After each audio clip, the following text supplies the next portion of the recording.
Left jab, uppercut, leave you laid out on the floor. Try to duck and roll, hit and miss, now you counting stars. Should've practiced more, should've hit the mask, get out there more. Man, that you're the best. You gotta show me, son. Actions over words, baby boy. Is you real or what? Talking way too much, world come. Back sports, talking way too much, world come.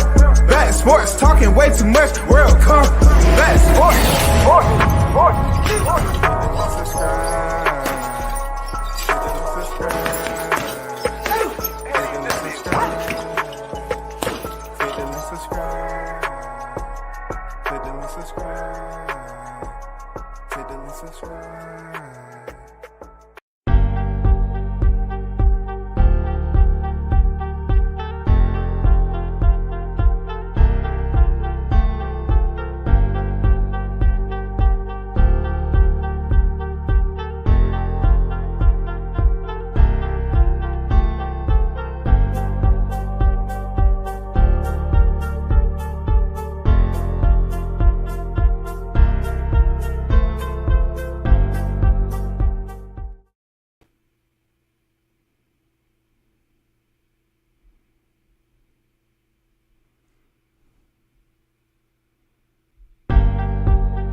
What's good, everyone? Salute. WCS back on the boulevard once again. Shout out to everyone that's in the building, man. What's good? Fight week on deck. A lot of news. A big payload. We're gonna chop it up. And then I'm bouncing. I got a busy schedule coming up. So therefore, let's get right down to it. You see the title, TBV, the boxing voice, Crawford interview reaction. You know I'm talking about it. You know I'm going to speak on it. Teofimo Lopez has the it factor. We're going to speak on it. Tank Davis, a free bird. Everybody know what a free bird is. He able to spread his wings right now. You know what I'm saying? Let's start with Tank Davis, man. Shout out to Tank Davis for being a free bird, man. Finally, he is out here willing to experiment on his own and take that leap. It's not a leap of faith because he knows he's the goods. He's proven he's the goods. He ain't a leap of faith. He's that dude. So he's out here and he's going to take it a fight at a time. I'm pretty sure people are wondering who he's going to sign with and everything else. Listen, I just like the fact that he was willing to separate himself. He's not locked in to a situation that is disturbing to him, make him feel uncomfortable a little bit. You know what I'm saying? The people always want to visit and ask him about this, that, and the other. I mean, bro, he's out now. He's about to go in there and face Hector Garcia in January, and people are talking about this fight. This man is everywhere. You know, they just had a press conference. He's really changed levels when it came to what he used to be and what he is now. I salute him and his team for putting him in whatever they was doing. The tutoring process, the grooming process. How I know this? Because I was at the fights, right? I seen it play out in front of me. I've seen them grooming another fighter and how to talk to the press. It's very, very important that people know how to communicate, not just on the average level, but know how to address certain people, regardless if you like them or not. You know what I'm saying? It's imperative and intuitive that you address them in a professional manner. And Gervonta Davis has came leaps and bounds with that. You know what I'm saying? And salute to him being on Morning Combat. You know, he's up there doing an interview. He's out of his comfort zone. He's talking to these people, letting them know. I mean, people always want to talk about Baltimore and act like these individuals are too ghetto to jump outside the ghetto. No, he's showing you that he has changed levels when it comes to this professionalism, and he understands what it takes for him when he's out here and how to conduct himself. Now, of course, he's going to light that fire when he's supposed to. Real talk. Ain't nothing changed. He's still a tank. You know what I'm saying? Ain't nothing soft about this dude. But what he's been able to do is transition, bro. He's been able to transition from the old tank to the new tank. The old tank didn't want to talk too much to anybody. He didn't have too much to say. Who knows why? But now you can see he's very, very comfortable, fluent.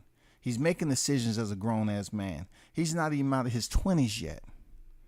And he's going around doing all this press for Hector Garcia, who never had a fight at 135 before. That's the special part about it. Hey, I want to salute you, Tank.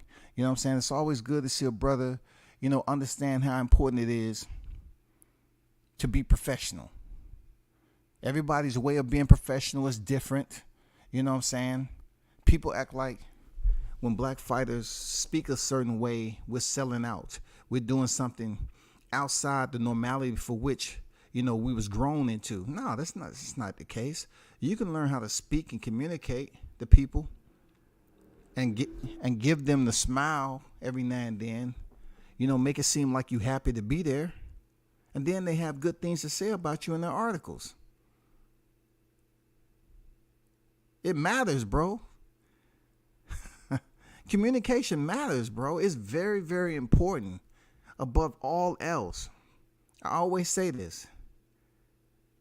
Nonverbal communication is 65% of it. The rest is what you say out your mouth, and first impressions is everlasting. You know what I'm saying? You have to understand that. And Gervonta has been making his rounds, you know, speaking about his fight. Him and Hector Garcia did not have the same energy him and Rolly Romero had. I liked the little joking around, you know. He tried to, you know, put his fist up there and Hector just, you know, moved his hand out the way. It was definitely a different vibe than him and Rolly Romero. So, you know, people can stop acting like this man is a straight up asshole when he's a boxer. He's supposed to have that persona. That's who he is, bro. You know, stop acting like this dude's supposed to fit everybody's suit that they want him to wear. Act this way, act that way. The man is from where he at. You know what I'm saying? He got it from beneath the mud. So if he's out here and he's maturing as he got older, as he's gotten older, right? And he has children now. And he's been on record as saying that, you know, they changed his life. Let's watch it play out, man. Let's watch how it materializes out here. You know what I'm saying? Because he's still showing out in the ring. So let's see how it goes down out here. You know, continuing forward without him being a part of Mayweather Promotions. I think it's great. I think Mayweather did what he's supposed to do up to that point. Seriously, you know what I'm saying? He basically groomed him as much as he possibly could. He was there to chaperone his travels. He did everything he was supposed to do. This man does not have to stay locked in to one person forever. He doesn't have to, man. Jameson, what's good? Bob Aaron is low-key bitter, setting Teofimo's date on the 10th with Bud. He has Keyshawn on the undercard too. Why would he be bitter though? Why would he be bitter? There's no way. Listen, Bud's name is bigger than Teofimo's anyway. Let's get that established. It's bigger than Teo's anyway. I don't care what Teo got to say. Bud Crawford's name is bigger than Teo. He's done more than Teo. He unified way before Teo. So I don't know what Bob would be mad about. And when you're talking about card for card, nobody's competing with the top ranked card on the 10th. Let's get that straight. Nobody's competing with that. That's not even come on, coming out the blocks in the same line. They ain't lined up on the same. You know what I'm saying? Come on, man. You got somebody running a mile and you got somebody running a 100-yard dash. It's not even close, man. Yeah, so what's good? He said Teo face-off was funny. Salute WCS in the chat. Salute to you, brother. So, let's talk about Teofimo Lopez, right? Shout out to Teo. I try to tell people back then, I'll tell them again, in order for you to be considered special, you have to find that dynamic, in how you go in and split the ropes on fight night in front of your fan base. You have to find a dynamic to win them over. Teo somehow, some way has found that. Teo can be the fighter you love to hate, but people are going to watch him because he just don't go in there and do one thing well. He go in there and give you a show, and that's why he is what he is. You know what I'm saying? Look, this YTC, like I always tell you, man, I don't know how deeply I can, scrutinize the fact that he knows what he's doing. When he's in front of the camera, when he's in the ring, and when he leaves the ring. He knows what to do leading up to the fight. He knows what to say. And that's very, very important. I said this long time ago. I said, y'all just looking at Teo and him coming in there with the belts. But you don't understand that this man is doing things behind the scenes with people that's willing to bring him aboard. They willing to bring this dude aboard. The reason why they bringing him aboard, because he can do interviews. He can speak to the people. He is a likable, user-friendly boxer. They want him out there in front of the camera. Do you see how much promo Top Rank is giving Teo? A lot of you should take notes, just like he said he does for interviews. Look, a lot of people are hating and trying to continually bring racism into Teo's brand. They always want to act like we don't sit up here and say derogatory things amongst one another back and forth. But when it comes to Teo, right, he said, I can teach you something. He said, I write stuff down. I have paths. I teach you how to do an interview. And some people may find that, very egotistical, narcissistic. But at the end of the day, it's reality. The reality for which he's talking about. Let's keep it a buck now. Not everybody can give an interview. When you get in front of that camera and you do them 101s and they do that special exclusive, documentary on you and bring you up to the fight, that in itself is what people are drawn into. The 24/7s, man, all access. Man, we're drawn into the behind the scenes. That's what we're drawn into, man. We love that. We love hearing the fighters talk. We love to know the backstory and what they had going on leading up to this fight. We want to see what's going on in fight camp. We want to see the personal side of a fighter. Not everybody can do that. Not everybody has the it factor to be able to speak in front of the camera. And of course, you know, people are going to critique every word you say. I know that for a fact. My own people, my own family has did me like that. But see, with me, I you know, anybody who tell me, anybody will tell you, like people that's done been around me, like Shaw News, his whole people, I do not communicate with them like I do when I'm speaking to you all. Because to me, the platform has to be a different level from which I'm communicating with people out there. I'm not saying I'm communicating with them in the most ghetto slang, you know what I'm saying, informal type of communication. No, we just chopping it up. But when I'm on here, I can basically switch over and make it sound a lot more professional because I've had the experience to do that. Teo is telling these fighters the same freaking thing. He's telling them, you need to work. You know that fighter I was telling you about that was getting groomed, that from being at the fights, the little small intricate details you'll see? That fighter was Jaleel Hackett. Jaleel Hackett was going through grooming process, training, teaching. I forgot the guy's name. I sat next to him, man, at the Wilder main event at Dominique Brazil. Then I forgot who he is. I see him all the time too. But after Gervonta Davis presser was over,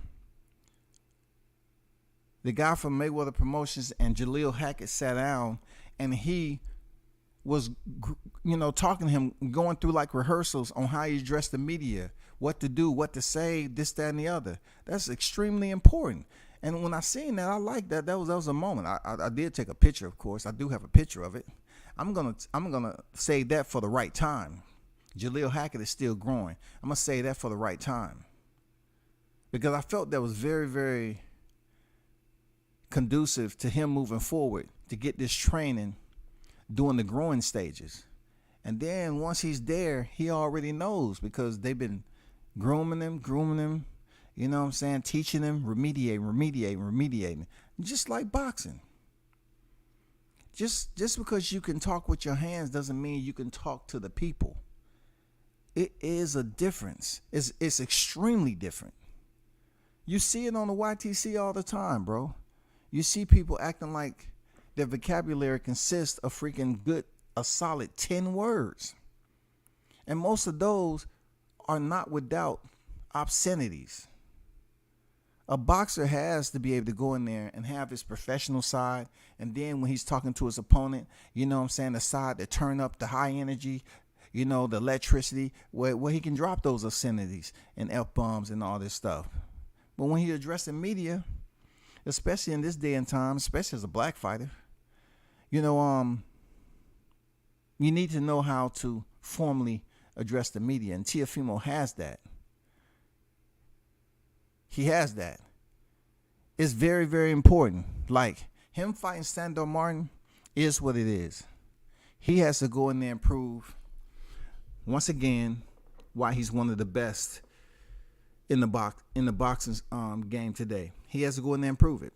But as far as how his communication skills is bar none one of the best in the game. Seriously. His tone of voice, the way he looks at the camera, what he says, how he says it, is very professional. It doesn't matter what people say on here and try to... Look, boxers are not here for you to like them.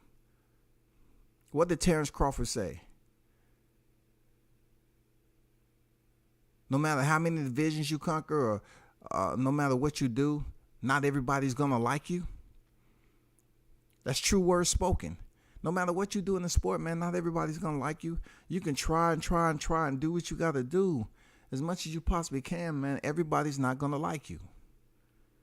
But you're better off want them to show favor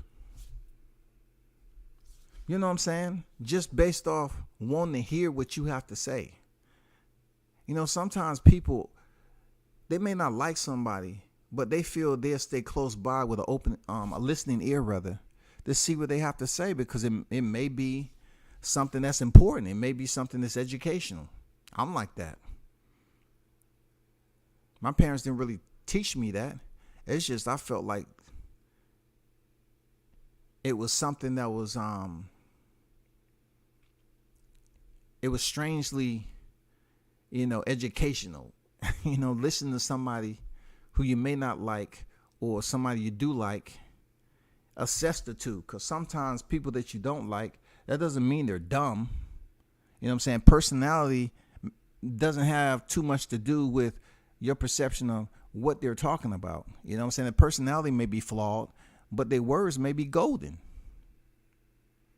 And I think Teofimo has mastered that as a boxer and how to speak to the media. That's why he has the sponsorships. And you heard him mention that in his Top Rank freaking promo. He mentioned, I can teach you how to get the sponsors. I can teach you this. I can teach you that. And a lot of people on the YTC don't get it. They just feel that he's being arrogant about it. He's being braggadocious. But no, them sponsors bring in that money. Them sponsors bring in that money, man, that moolah, that mucho dinero. They bring in that. Why you just going to be in a sport and you're not trying to build upon sponsors? Absolutely you are. You're trying to build upon sponsors, man. That's the way it is. You know what I'm saying? So practice on communication. You know what I'm saying? Don't be afraid to reach out to help to some of these fighters that's got sponsors. How many fighters you see on the big screen? We seen Ryan Garcia with Powerade, right? You see Teofimo Lopez with Bud Light. We've seen fighters back in the day now. We seen Sugar Ray Leonard, on the big screen. We seen fighters on the big screen, man.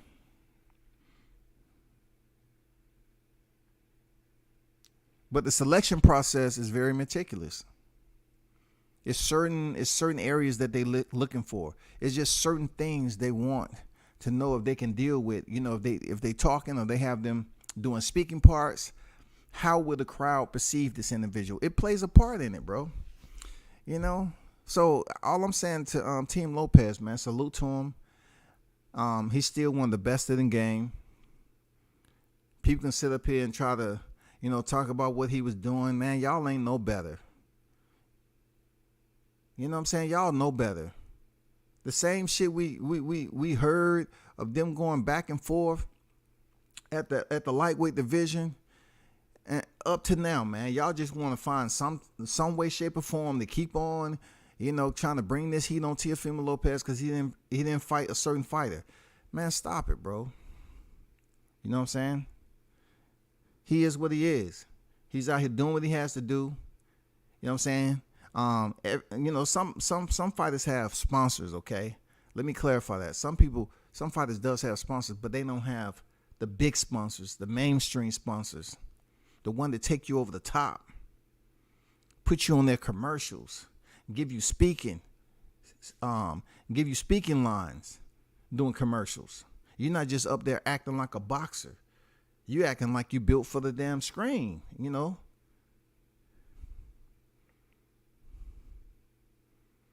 Why is Creed? You saw Andre Ward in Creed with a speaking part. You know what I'm saying? We've seen several boxers in Creed. That's a boxing movie. You want to expand your brand outside of that. You want to be in different movies that doesn't deal with the profession that people know you for. You want to do something different. You know what I'm saying? That's what expansions is all about. You want to branch out. That provides more exposure to you. And it brings more revenue. You know what I'm saying? The more people to see you, the higher the price tag. More people see you, the higher the price tag. And that's how people survive, doing the sport of boxing and outside the sport. Because when it gets time for them to hang up, they ain't sweating it. It's freaking transparency, bro. They on their way out. because they already have a second career lined up. That's what I always say about Ryan Garcia. It's a lot of shit that Ryan Garcia ain't worried about. He might be worried about getting his ass slept by Gervonta next year, but he's not worried about where he's going to be able to make money. You just don't have him worried about that shit because he's already working on the silver screen. He's already working on bigger and better ventures. That's extremely important, man. Al Money, what's good? Tony Boswell on deck. Salute to you. Tony said, much respect at World Combat Sports in the chat. Stop in and show support and hit the like button. Salute, my brother. Salute to you, Tony. Always. One love, bro. Appreciate you pulling up as always, Tony. Pop on deck, man. What's good, Pop? Salute to you and your family, bro. Appreciate you pulling up. What's slapping? WCS. Hey, just some quick topics. You know what I'm saying? Got a busy week ahead. Tony said, just got in from work. I'm listening. No doubt, man. Appreciate you, bro. Thank you for dropping in. Al Money say WCS. Mark Nash on deck, man. What's good? Breaking beats in the building. Peace, my brother. Salute to you. Lee on deck, man. What's going in the grease tonight? WCS. Hey, the grease is kind of light tonight. You know what I'm saying? The grease is kind of light because, you know, I'm out on the road. I'm heading somewhere. I'm stopping into a fight card. I got work to do. From tomorrow on, it's going to be freaking busy. So you already know what it is, man. Shout out to Major Key on deck, man. What's good, Major Key? How you feeling, brother? Salute to you. Shout out to Team Tuck in the building. Big week, big week, big week, big week, big fight. Team Tuck in the building. Shaw News, the Sauce Experience, a.k.a. Showtime Shaw. Salute to you, brother. He said, salute WCS in the chat. Big ups to the Boxing Voice dope interview with Bud. And they didn't ask to refresh the super chats. Where do the promoters do that at? Man, you ain't lying there, Showtime. You know what I'm saying? You ain't lying, brother. You ain't lying. Shout out to New Media Today, USA Boxing in the building on deck again, man. Coach Malachi doing the damn thing. Man, great interview with Bill Haney. You know what I'm saying? Much success to your channel, man. I told you where I think it's going. You know what I'm saying? We seen TBV. He used to be down here. And now, you know, they changed levels with the team. You know, one of the other hottest channels out there that's doing it is Coach Malachi's channel, man. He has the potential to be in that same media space out there in the universe. He does, man. He has the gift of gab.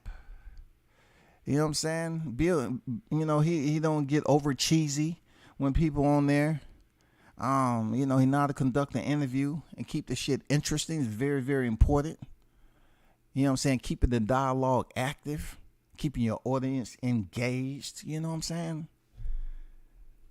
Salute to you, brother. Keep on shining, man.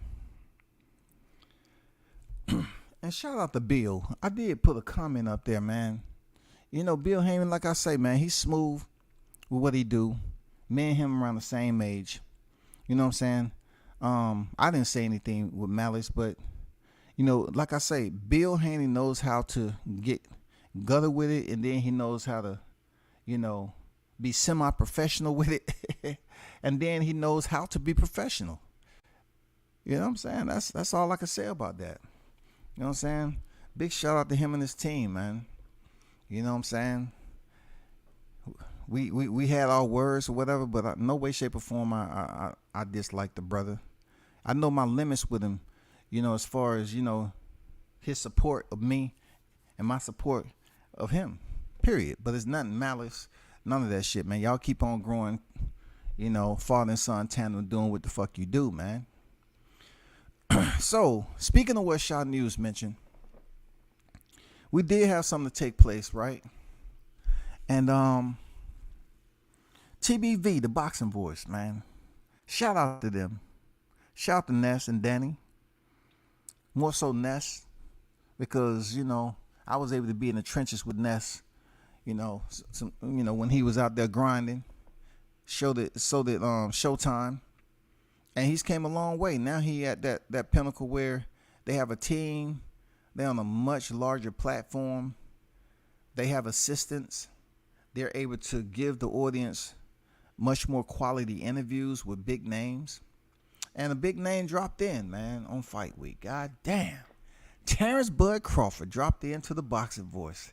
Now, you know I got to keep it all the way silky, silky, silky.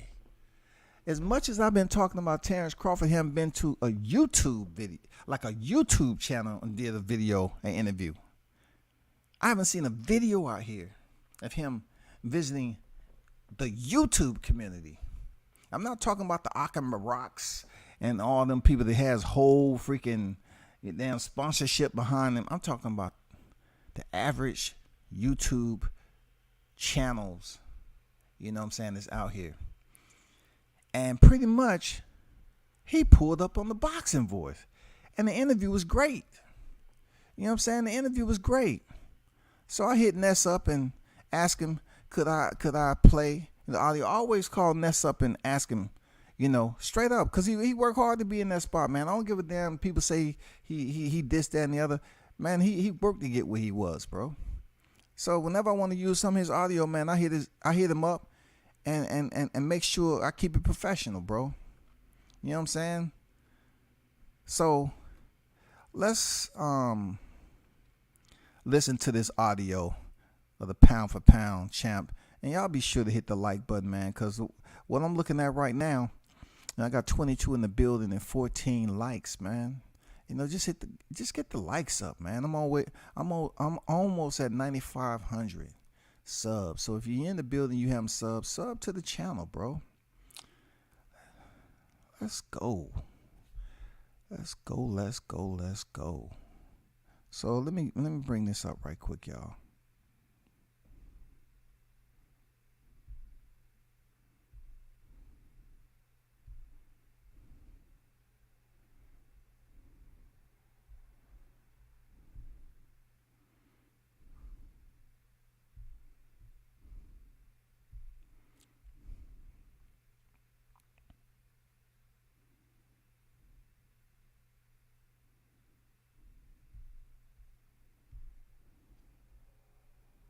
This is what he wants, and that's what he's standing on. I think Errol, he's more, passive. He's more laid back. He let Al, handles his career the way Al want to handle his career. For sure. Danny, I don't want to hog him. No, I was just, Bud, how excited are you to come home? Haven't been home in a couple years. First fight back, obviously as welterweight champ, if I'm not mistaken. So how excited are you to bring one home, to the fans? Well, I feel great, to bring another fight back at home, to give them the opportunity to see me front, center, and live once again. It's been a long time coming since the Benavidez fight. And, I can't wait to go home and put on a great show.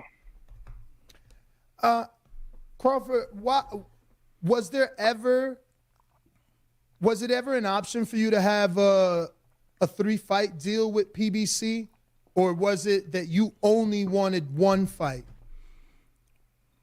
Well, I actually only wanted one fight with Errol, but they came back, with a rematch clause, and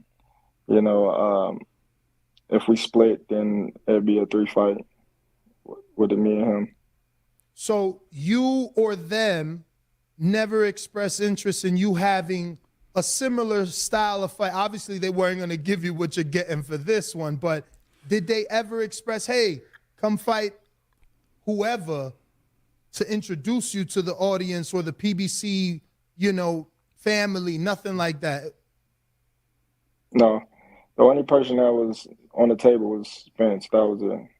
That was all. Was that something you would have wanted, or was it not brought up by your team because you didn't want more than one fight with any specific person? It wasn't brought up by neither one. Neither my team nor the PBC side. The only talks was me and Spence, and that was it. And would you be interested in doing that now? Like maybe a 2-fight or a 3-fight, hypothetical, Rashidis or Josecito Lopez to get introduced to the audience, then the big fight with Earl, or are you still interested in after Avanesian going straight into those negotiations and hoping you can get it done? Yeah, I don't believe in, having to go through Josecito Lopez or Rashidi to get to Spence. I will believe, after this fight, we go back to the drawing board and hopefully we can, secure the fight with me and Spence. Hey, that's extremely clear, right? Like, we don't need flashcards. He's saying it once again that after this fight with Avanesian, he wants to revisit. So everyone that's out here continuing to make videos trying to sabotage this man, you're sabotaging yourself.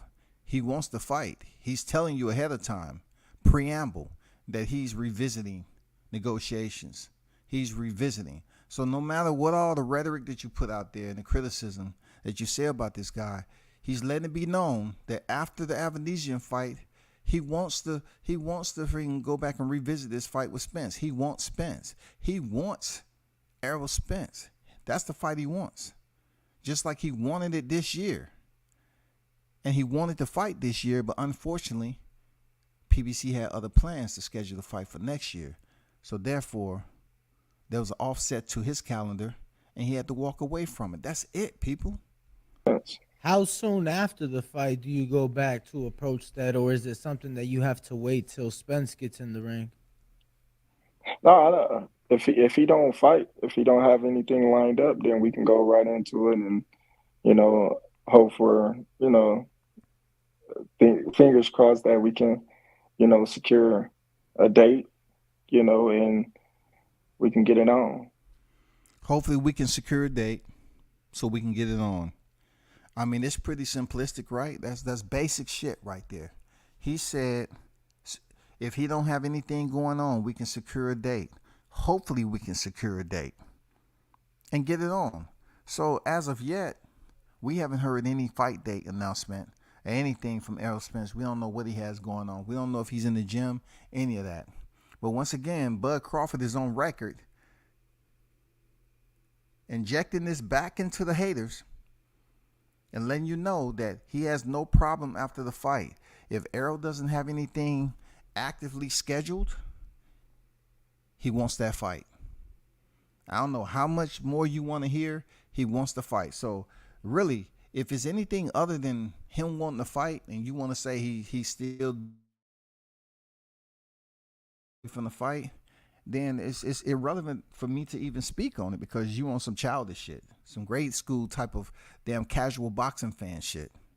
So when we sit here talking boxing, obviously, and we're talking about, your guys' career and your lives, we assume, especially me, I don't like to put anybody through the gauntlet. So for me to say, yeah, I want to see Bud fight Earl, beat Earl, fight Jamel, beat Jamel, either retire or fight Jamal, because even Jamal called you out now too. So it's like, isn't that too tough? Isn't that murderer's row? Don't you need a Josecito or a Rashidi or someone in between those three men? Or is Bud at this age, in this stage of his career, can he do Earl and Jamel?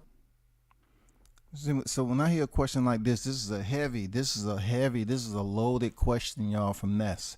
A very loaded quality question. Because you notice one thing about Ness and Danny, they're not really playing into the type of inclement weather that we see every day here on the YTC. And if I'm a part of that, I'll say, okay, cool. You know what I'm saying? I can contribute to that every now and then. But his questions are not so much to prove a point to the bystanders, the ones that always standing by to ridicule Bud Crawford's next move. He's not really asking questions like that. That question he just asked was extremely loaded. To put it out there, like the names that you're saying, right? The names that you are speaking on are very elite fighters. That's what the public see them, elite fighters. More like a murderer's row of fighters that you're trying to fight. You're trying to say you want to fight them back to back. Is that what you're trying to tell the people? And you know what I'm saying? And some people may talk shit, like they'll say they want to do something and, you know, they never speak on it in its entirety. They never give you the entire story. Like, let's get down to the point. Dot the I's, cross the T's. What are we looking at? Do you want this? Let's underline and put in parentheses what's going on. And he gave his response, man. It wasn't without any hesitation, like he was skeptical about it. He answered it directly. Back to back. Of course, I feel like I can do Earl and Jamel back to back. Oh wow. Of course. With the proper time frame, yes, 100%. But what's your, I guess, like your you have a mental date of when in 2023 you would like to get that Earl fight? Because hopefully around like May. And what did he say? He said May, right? What did I say? May, right? What did he say? May, right? I told y'all. I said May if Errol Spence fight. I said I don't think this fight is happening. But I put it out there. If Errol Spence is going to fight, it's going to be in May. It's going to be in May. Now, that's not saying that it doesn't mean Errol Spence is going to fight somebody else, like he's going to fight Keith Thurman. But you have to look at it that May is what? Coach Malachi was on here that last time. He confirmed it. May is when Terrence Crawford has to fight his mandatory. But I heard it was going to be May around the time frame that, you know, the fight take place. You know, even for Errol Spence, if it even comes around for that shit to happen. I may be wrong, but you know what I'm saying? He said he wouldn't mind May because he have to defend his belt. And we already know extensions can be put on that. Let's not play like extensions aren't put on, you know, these mandatories and stuff. You know what I'm saying? Extensions are put on that all the time. Just look how long Errol Spence has had 3 belts and how many mandatories he's fought. So there's loopholes in this shit. But let's move on. And the reason I'm asking, because I feel like it comes to a point where it came this time where you were saying, I'm going to fight in 2022. So it got to the point where you're like, okay, we couldn't get, you know, something negotiated and you had to get a fight. So, you know, your career still carries on. So you think May, if you guys don't have anything by May? Yeah, hopefully we can get it done before or around May. That'd be, you know, great. Now, when you guys were talking about the fight, was there any location or was Vegas being talked about, Dallas being talked about, anywhere else? Vegas. This is very important because Danny asked a very great question. They're asking questions that are really great questions because a lot of the Spencerholics want Terrence Crawford to fight in Texas for the benefit of hoping he gets robbed, or just a simple fact they too lazy to get their ass on a motherfucking plane and fly to Vegas and pay that money out their pocket. They want to just be able to drive up there, carpool and shit. They want that carpool. They want to all pack in motherfucking a 70 Gremlin, and the damn capacity is only supposed to be 3-4 people, and they want to pack 8 people. You know, put some in the hatchback. But he let it be known that he doesn't want to go to Texas. He wants to go to Vegas. So no matter what they saying, why he won't come to Texas is not because of what you believe. It's that he simply don't want to go over there and go through a tough time of potentially getting robbed out of a fight if he don't knock this dude out. You know what I'm saying? He don't want to. Why would he want to go in that man's backyard for? Why would he want to accommodate Errol Spence like that? Vegas.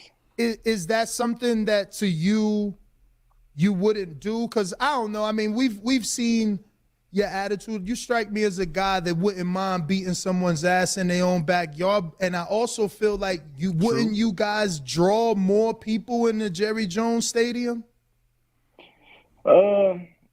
Probably because it's set more, but at the same time, Me, honestly, I wouldn't mind going to like London or somewhere to do So it. To be honest, overseas.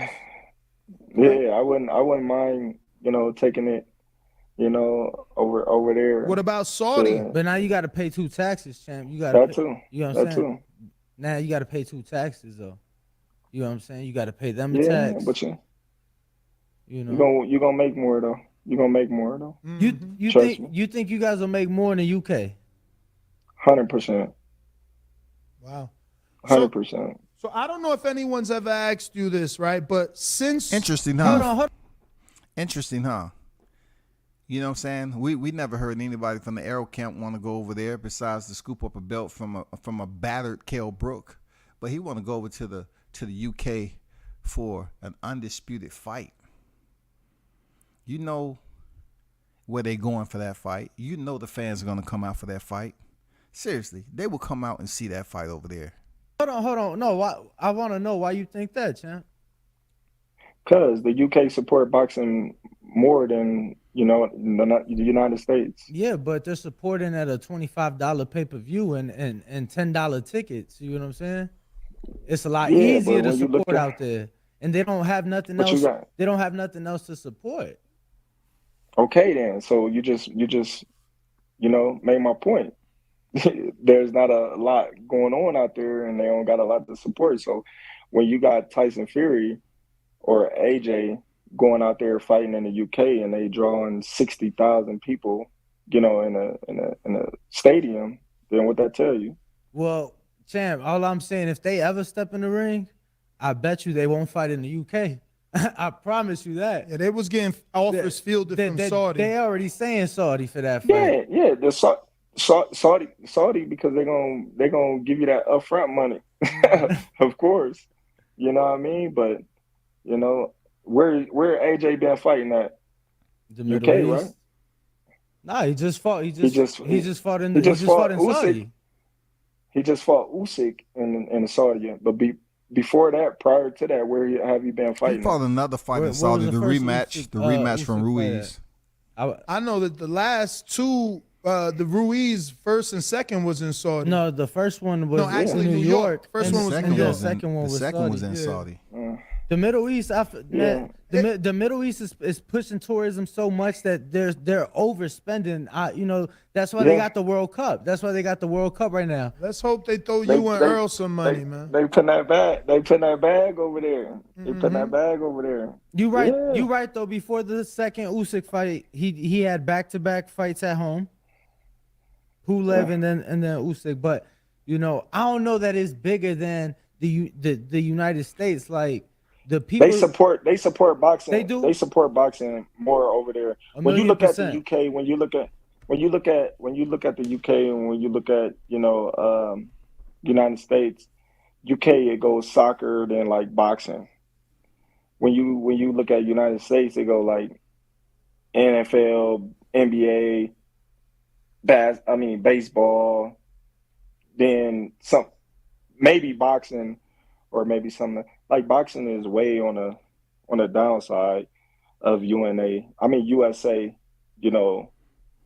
watching boxing. But now Like that supporting boxing. Right, Supporting support. boxing, I would say. I got you. now that obviously you got this fight with Avanesian, this is life changing money. This is like generational wealth. So, where is Bud after this fight? Is he still looking for? You think that's generational wealth money? I'm saying with everything that you've already made, Bud, and everything you've already done, now you get this big bag at the end. Yeah, I mean, you ain't even got to touch this if you don't want. Still got to touch it. But say you still gotta touch it. You say you still gotta touch it, man. I mean, you're going to have to pay them taxes on it. You got to make.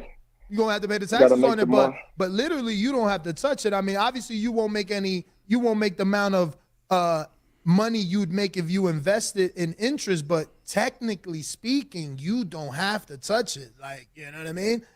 So that being said, are you still looking for the bigger bag, or is it about leaving the world knowing you was the best welterweight out here? Both. It's about both. You know, But you know that you every gotta opponent doesn't bring that bag though, so that 100%, 100%, 100%. That's why in this game that we play, you got to make the most that you can possibly make in a career to solidify yourself for the rest of your life. So that way you don't have to go out and get a job or, you know, do some stupid like fight till you 45. You know, yeah, man, you just got to make the right decisions, be smart with your investments, and, don't spend all your money on, materialistic things. do you think Boots would feel like you particularly, not forget about the other guys because they not here, we can't have them answer. Do you think Jaron Ennis would feel like you're doing him the way the other welterweights did you? Meaning Me doing not fighting him, you. Meaning you not fighting him not being able to fight you. The same way that when you became a welterweight, you wanted Thurman, you wanted Earl, you wanted everybody, right? And you couldn't. They said you was on the That's other good side shit, of the Tom. street or whatever the case talk. may be. He's over there and they're saying you didn't fight anybody, you're not ready, you don't bring any money. So I'm asking you, do you feel he can feel the way that you felt? uh,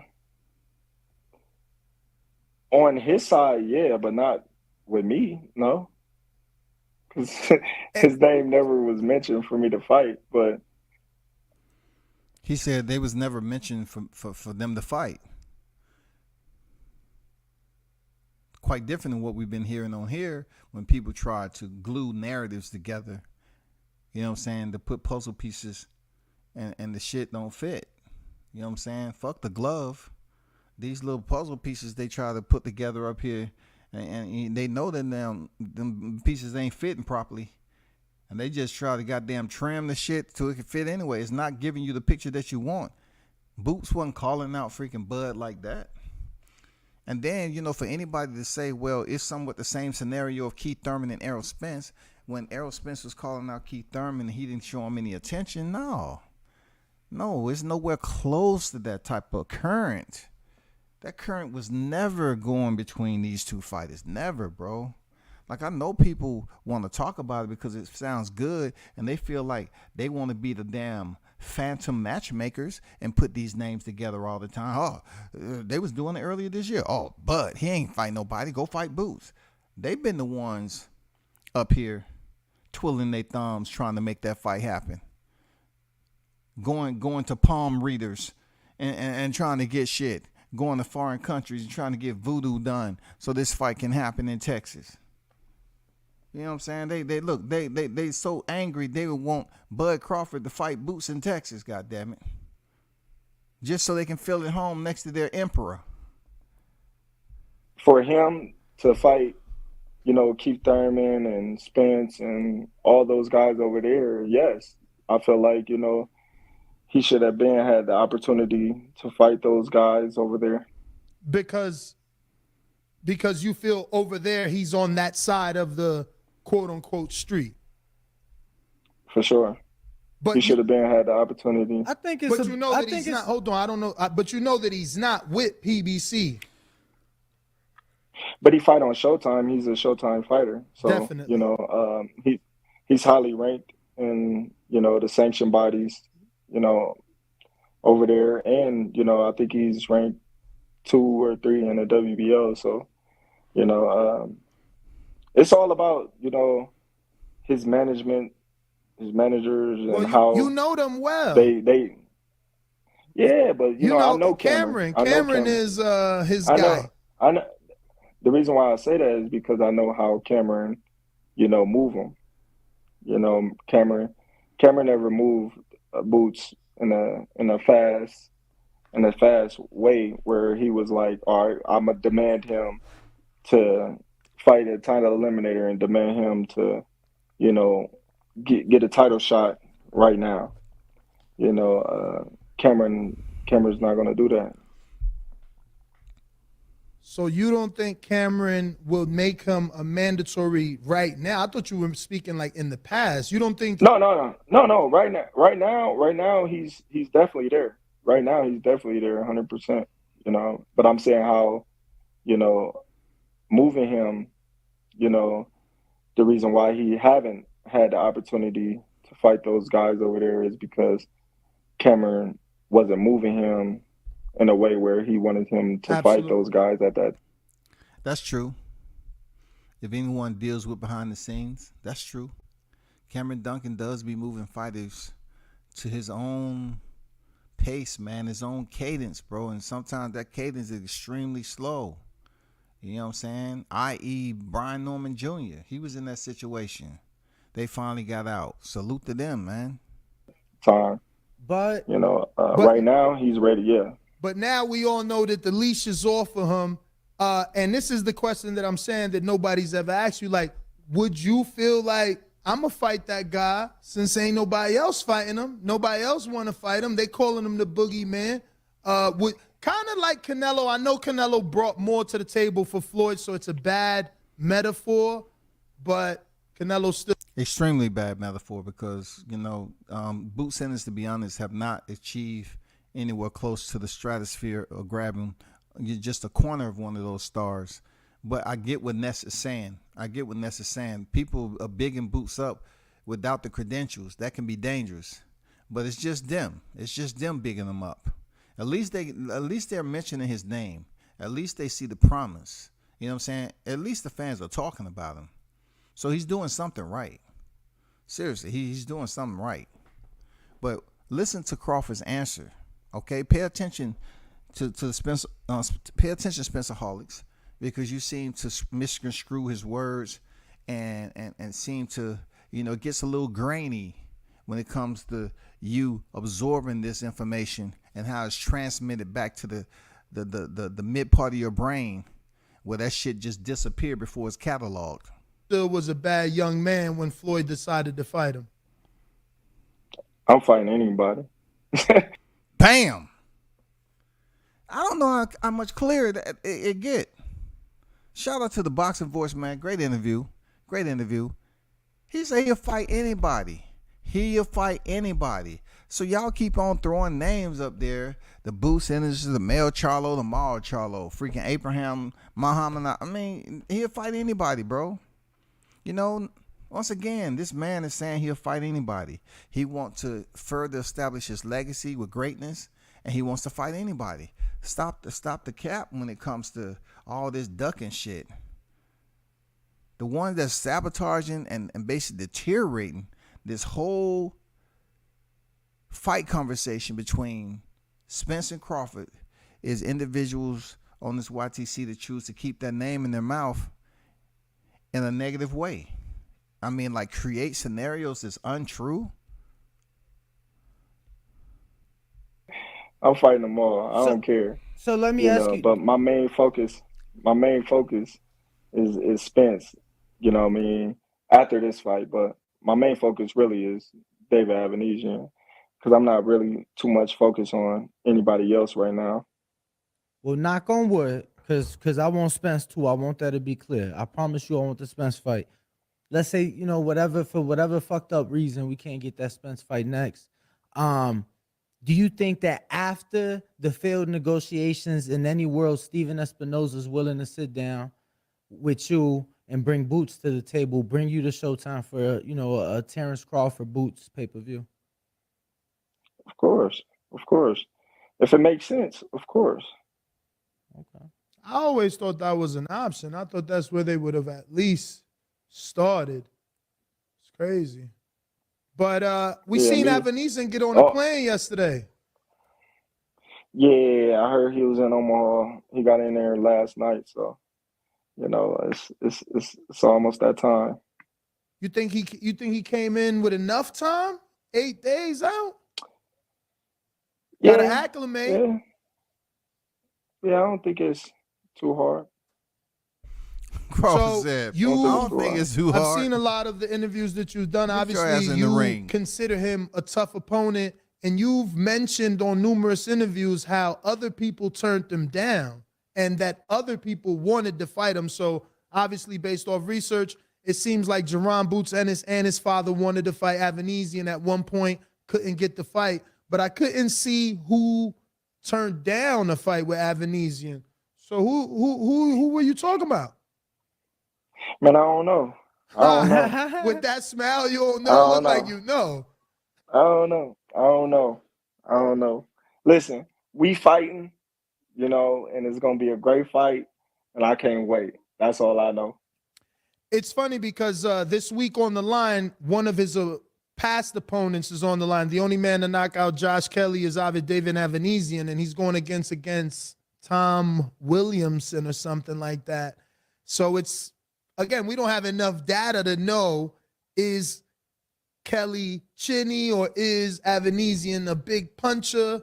But he did knock out Herman, right? Is it Herman with an H or is it with a Lerman? I mean, I know he's from Spain. His name is La Hagra.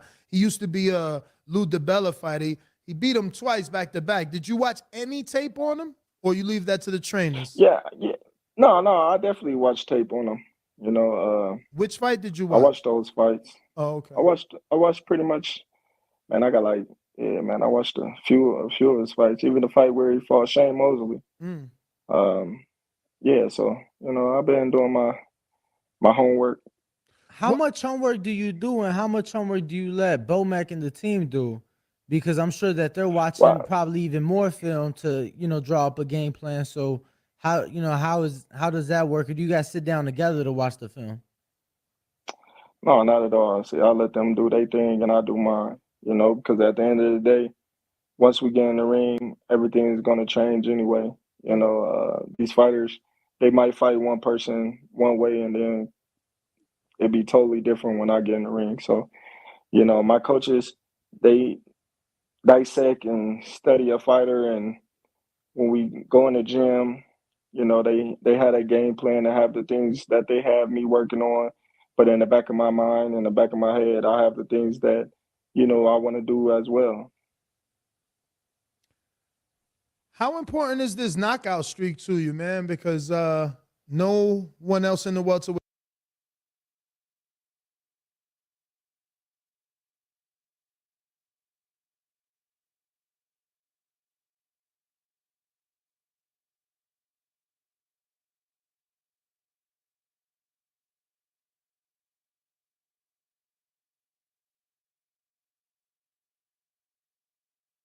division has had that many. I think it's 10 straight now, right?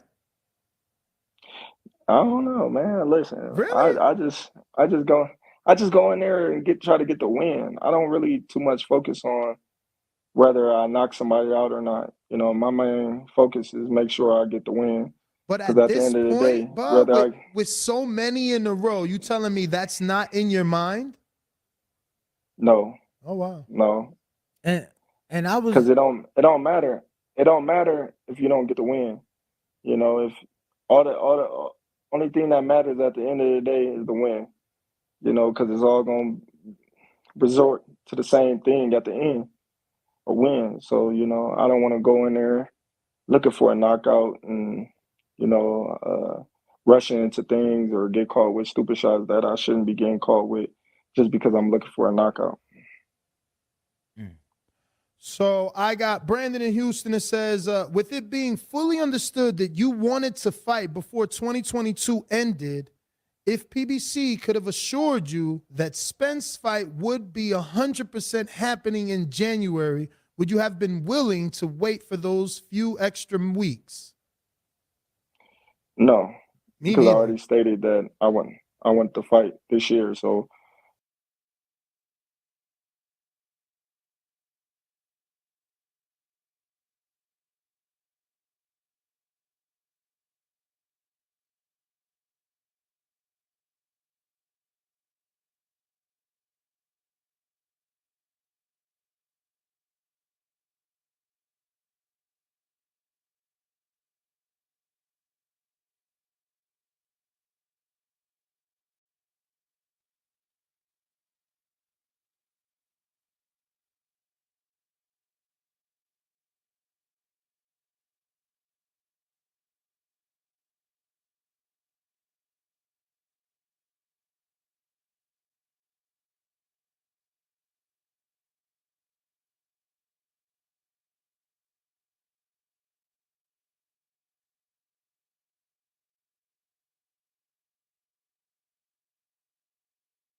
why would I put everything on hold when things could have, something else could have came up. I already been out longer than a year already, so I just want to be active. I mean, and you can't walk away from $10 million for this fighter. As tough as we think he is, he's still not Earl, and that's a lot of money to be not Earl. So that's why you already know I take a lot of stances, and with that, I was definitely not mad, because how the hell do you walk away from that? Like, that's a lot of money to walk away from. Some of these Man, guys, listen, man. some of these guys finish their career, they never make that, let alone in one fight. Listen, this all goes back, right? Let me repeat what I just said last time, because obviously it wasn't put out there. A great question by the TBV staff, the crew, Ness and Danny. They basically addressed this question with Terrence Crawford to once again omit any type of doubt of him walking away from the fight because it was a duck. He just didn't want this, that, and the other. They asked him if the fight was in January, point blank, if the fight was in January, just several weeks in January, would you have taken the fight in January? And his answer was no. That is clear cut and dry, man. That is clear cut and dry. He was going to fight this year like he stated. That is a man that's standing on what his beliefs in as far as his decision making. He believes in his choices. He believes on making those command decisions. He believes in doing what's best for him as a professional fighter and what he's going to get from it, the fruits of his labor. He needs for that fruit to be sweeter each and every time he step in the ring.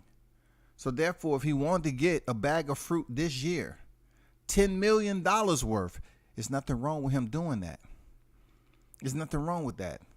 It didn't matter if the fight was in January. He said he wasn't gonna fight next year without having to fight this year. He wanted the 2022 fight. He got it. Think about it. It's not a lot of fighters you can name. A lot of people, they always got an opinion, but at the end of the day, they not feeding your family. They're not putting no money in your pocket. Mm-hmm. So they just go online and make up, allegations and make up things that, they can put online and have a lot of people say the same thing about, and it's like a chain effect. Everybody that's in a little group, they say, oh, well, such and such said this, so it must be true. Such and such said that, so Terrence Crawford lying. Such and such said this. We know who such and such is. So Terrence Crawford ducking. So, you hear the most craziest things on social media. So, hey, Showtime, you might want to do a live on who such and such is. I just laugh at it, and, continue my career and my life, and take care of my family. That's it. I got Israel Weber in Oklahoma that says, no question, I'm sure there will be plenty. When you're next in Oklahoma, lunch on me. Because the whole division wants no smoke with that man. So any fantasy fights you would like? Floyd, right? It's gotta be Floyd. This was a good name. I liked it. Yeah, Floyd. I think that would have been more of a chess match fight. But to be honest, I think me and Roberto Duran would have been a great fight. Damn. At Roberto 35? Duran. Woo. Sheesh. Yeah, right now, yeah, 100%, for sure. I think he would have brought the best out of me because, he would have brought it. He would have brought it, and that would have made me bite down. That have made me, show some. It looks like Uh-oh, Champ he got a call. And That money calling. He back. You back, Champ? Yeah. All right. Man, Roberto Duran, so you run into the power because he's a puncher. Big puncher. Yeah. But I just want you to know, it's gonna be 3 in a row this weekend. So the Packers getting their ass whooped in Chicago. I need you to know that. I know. So that's how I'm gonna stop that.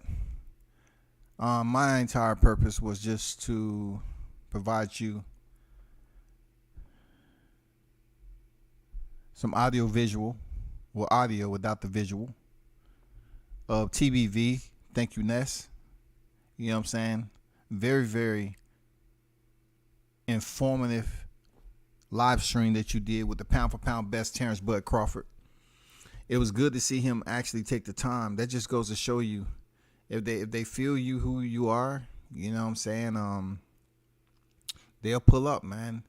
I guess a lot of these fighters are sticking with the channels that matter. That's how I'm gonna put that. The channels that matter. I'm not gonna say he's not gonna come down here to a YouTube channel, but they're going to the channels that matter. If you wasn't a channel that matter, then keep on working hard to get in their good graces. That's all I can say, because I heard something, right? I heard that Terrence Crawford did not want Malik Scott commentating at the fight at BOK Prime. And I thought to myself, as the light bulb popped in, and it didn't pop in my head because it was already on, okay? But it was light bulbs popping up above me like lightning, those little flies, them lightning flies that I grew up all. Lightning bugs, as we call them down here in the South. I saw the little blinking going on. Bing, bing, bing, bing, bing, bing, bing. And then I found out that, Crawford said he didn't want Malik Scott commentating at his fight. And I said, why is that? What on God Green's earth why he wouldn't want Malik Scott to commentate at his fight? What does that have to do with anything in the price of tea in Omaha? And he don't want Malik Scott to commentate? Probably because of all the hoopla. You know what I'm saying? All the smut that has been coming from a certain group of individuals who I'm assuming are linked up with that particular crew. That's what I heard. Now, you can't get mad at Crawford. You can't get mad at Crawford because boxers go through these things. Sometimes they don't want certain people around. Come on. Paulie Malignaggi, Deontay Wilder. Paulie was talking that shit, and Deontay got his ass put up out of there. It happens. Well, all the shit that's been talked about, within the LDBC, and we know Team Wilder supports the LDBC. And I've been on record as saying, hey, it's up to him. That's who he support. But word spread. And I've always been saying this about these individuals that go out here and just link themselves with this, and this. But guess what? This is a moment of the first fight that BOK Prime is putting on. And somebody's denied a position of employment because of the idiots and how professional they are on this YTC shit. It's the perfect example when I say how people sabotage things indirectly. And they really don't care because they're trying to go at a certain fighter, but yet that fighter is smart enough to know who's attached to these individuals. So when you talk about one bad apple ruining for all, there's plenty of bad apples in this bunch. There's plenty of bad apple. And you think Team Crawford didn't go out here and recon and find out who was linked up to who? Yes. For him to say he don't want Malik Scott commentating the gig for him after all these LDBC members have sit up here and dogged this man out, kudos to Crawford. Kudos to you, brother. Kudos to you. Kudos to you. Real talk. Kudos for you for doing your homework and not thinking it was going to be that easy for these people to go ahead and talk all that shit and think they was going to have a primary player on deck to bless them with something. I don't know. I have nothing against Malik. I'm just saying those individuals who y'all are associated with, they're not kind people. They're not professionals. Would you say, Showtime? They're brand killers. They're brand killers. They're brand killers. Brand to the hill. They're brand killers. Brand killers. I say they brand killers. Brand killers. Yeah. You said it was brand killers there, Showtime. They are brand killers. Brand killers. And yes, they're brand killers. Brand killers. Bricky brand killers. Bricky brand killers. Brand killers. Brand killers. Brand killers. Brand killers. Brand killers. Brand killers. Brand killers. Brand killers. That's all. That's all I got. That's what I'm saying. That's what I heard. But overall, for the interview, love the interview. Thanks to Boxing Voice once again. Love the interview, man. Outstanding questions. Great damn questions to the pound for pound best. He gave some absolutely amazing answers to once again feed and give his naysayers the nutrition they need to change themselves. He gave you the answers that you need. There's no ifs, ands, or buts about it. He gave you everything you want. He wasn't fighting this year off the force. Look, he wasn't fighting this year off the force of PBC trying to change the 2023. That wasn't going to persuade that man to stay here in to just go over there to 2023 and go against what he want.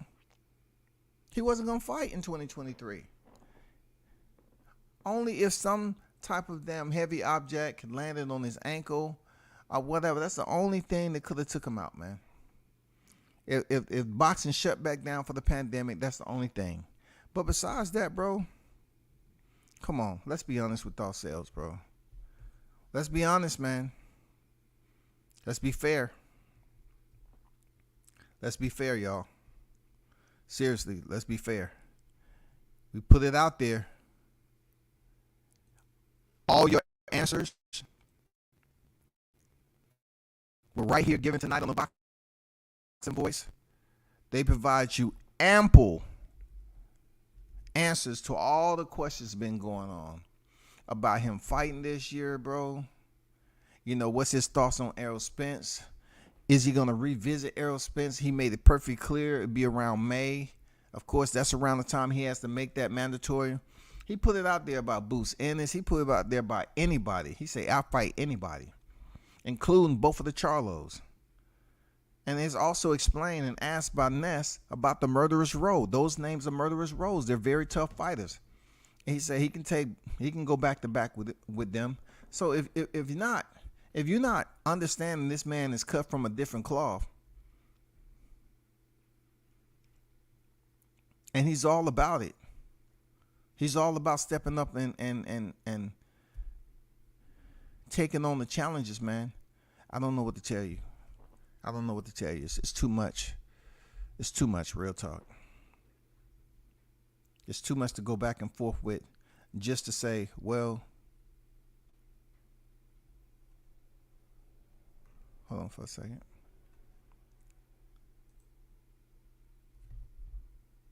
It's too much to be taken for granted. It's too much to continue to reiterate after the champ himself has put it out here to the world. Once again, for you to chop up and you can take his words and go do videos that make sense. But you're not going to do that. I know a lot of you all are not going to do that because it's not fun to you to do it. You just want to keep on them saying he lying about everything, but yet he getting $10 million. That's a lot of goddamn money, bro. That's extremely a lot of money. But I have to I'm waiting on the PJ to come in. You know what I'm saying? I have to hit the air, see what the clouds are like up there. Say hello to Jesus. Anybody y'all want me to say hello to? You know what I'm saying? While I'm up there, any angels? You know what I'm saying? Any ex-girlfriends that's not around no more? You want me to just, give them a brief message? Anybody? You know what I'm saying? I'll tell God, everyone in here, wish him nothing but the best. And for him to bless them, at the end of this year, coming to the next year, so we can get this fight, so everything can work out a little bit smoothly next time. Whenever we find out what the hell is going on with Errol Spence Jr., no fight date. So we're gonna keep this positive. You know how? We're gonna hope that after this weekend, the fight may potentially be signed somewhere down the road, a couple of weeks down the road, for Bud and Spence to fight in May. That'd be great. Now that means Spence would have been out the ring an entire year. So I'm just telling you ahead of time, because I want the Spencerholics to prepare themselves for all the excuses that they're going to sit up here and rain down upon Errol Spence. All the fucking excuses. Oh, he was out the ring for a year. Man, that's fucked up, because Crawford should be right here, right now. Both of the fighters would have been out the ring. No, Crawford would have been out a year and a half, damn near.